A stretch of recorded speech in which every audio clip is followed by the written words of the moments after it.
sure everybody remembers a conversation where the other person didn't grasp what we were saying, or we didn't get what they were trying to put across.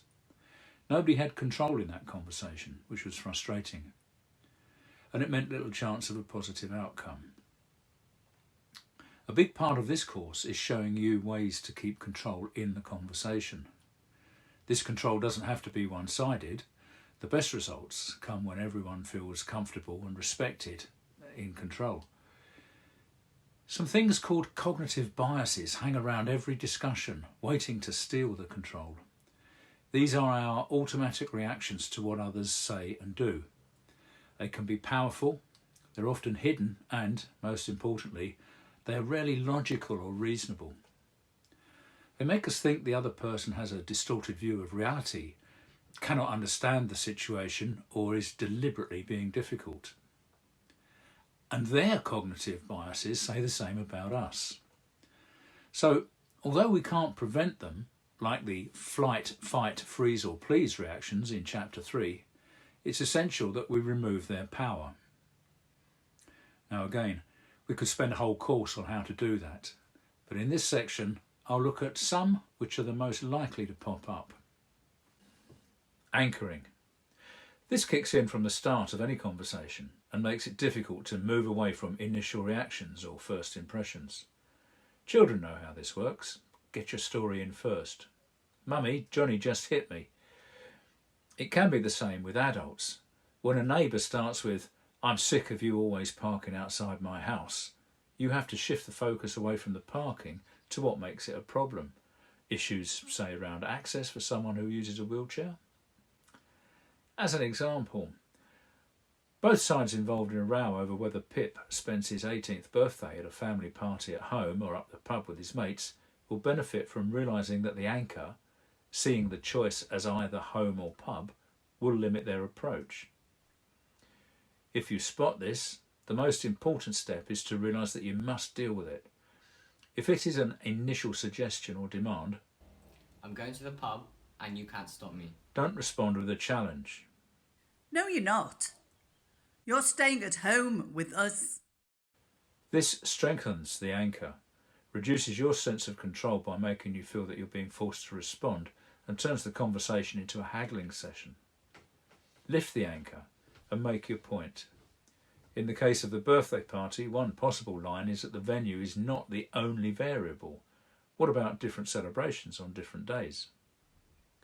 With the neighbour angry about parking, you might move the focus from your car to the general. Yes, we all have trouble finding a space at the moment, Mike. Is there something that's a particular problem for you? You might need to ask yourself, what gave me that damaging first impression of her, before you let it steer your response? Perhaps a new colleague is shifty, or are they just nervous with new people? Whatever happens, if you think there's an anchor about, don't make a decision. We've all had salespeople tell us to buy today because the price will go up tomorrow. Loss aversion bias. We mentioned this in Chapter 3. It makes us more upset about losing £10 than we are happy to find £10. It doesn't just apply to money though. It can make it harder to be happy with a compromise, even if we've agreed to it. Take our 18th birthday party row. Mum and Dad accept Pip does not want to be at home on the big night and have suggested a compromise. Instead of a party at home, the family will go to Pip's favourite Indian restaurant. Normally Pip would jump at this, but it means losing that night out with the gang. Even if Pip agrees, the lost night at the pub could still seem more attractive than the restaurant. If you spot this, remember that usually our instinctive priority is not to lose something. Without being threatening, establish what stands to be lost with each option rather than what stands to be gained. So in Pip's case, Mum and Dad might point out that not joining the restaurant celebration could mean missing out on some generous gifts from uncles and aunts. Fundamental attribution error and actor-observer bias. These two biases often appear together. Thankfully, we don't have to remember their names, although everyone will recognise them. If something goes wrong for someone else, it's their fault. If something happens to us, there's all sorts of reasons why it couldn't have been prevented. So if a neighbour misjudges the road on a dark and stormy night and scrapes my parked car, it's because they're a useless driver. They don't care about other road users, and anyway, they were probably going too fast for the conditions. But if I bump into a neighbour's car, the street lighting was bad, they'd probably parked too far from the curb, and, well, anyone could have done it in that weather. If you spot this happening, just bear in mind we all suspect everyone else's actions and we justify our own. Aim to move away from assumptions and speculation and begin giving everyone control in the conversation. Make it clear that between you, you can establish what happened. No speculation, no guessing other people's motives, no assessment of the decisions. This strips the judgments, accusations and emotions away, and you end up with a statement such as, "It was 9:30 p.m, dark, raining heavily and blowing a gale. Charlie went to pull into a parking space and his rear bumper hit the front bumper of Davina's parked car." Just doing this can return control for everyone in the conversation and make it easier to be less emotional. Confirmation bias. This is the tendency to look for proof of our assumptions and ignore other evidence. Or, to use a phrase, we only see the world we look for. In the previous session, Angela and Patrick were discussing his late reports. It seemed Angela had already decided Patrick needed help planning his day. When he said he often ran out of time, she thought that confirmed her wrong assumption, and her response could have caused more problems. If you spot this, talk about different points of view of the problem. This can help people to recognise where their assumptions are leading them. Reactive devaluation, another funny name, and again, we've all seen this.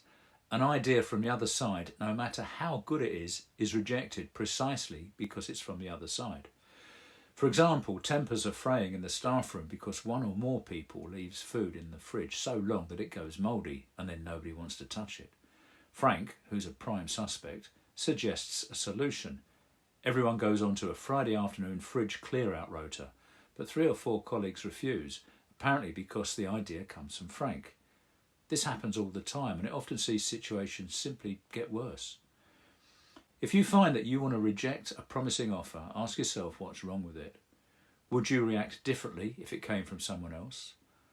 On the other hand, if you suspect that your suggestion might be rejected because it's yours, would it be worth getting someone else to make it for you? Bias blind spots. Everybody brings biases to a conversation. Well, except ourselves, of course. Bias blind spots tell us that we are less biased than other people. So while they are talking nonsense, we're perfectly sensible. But we now know that they think the same about us. If you spot this, then you have to accept that you do have bias blind spots and ask those around you what they think yours are. Honest conversations about this mean that we can work with them and have better conversations and make better decisions. It won't be easy, but it will be worth it. In this section, we've looked at some unconscious biases and how they can take control away from a conversation. We also thought about ways to take them into account when planning to speak to someone about a disagreement, dispute or conflict. In the next chapter, we'll look more closely at how we can plan for what might be a tricky conversation.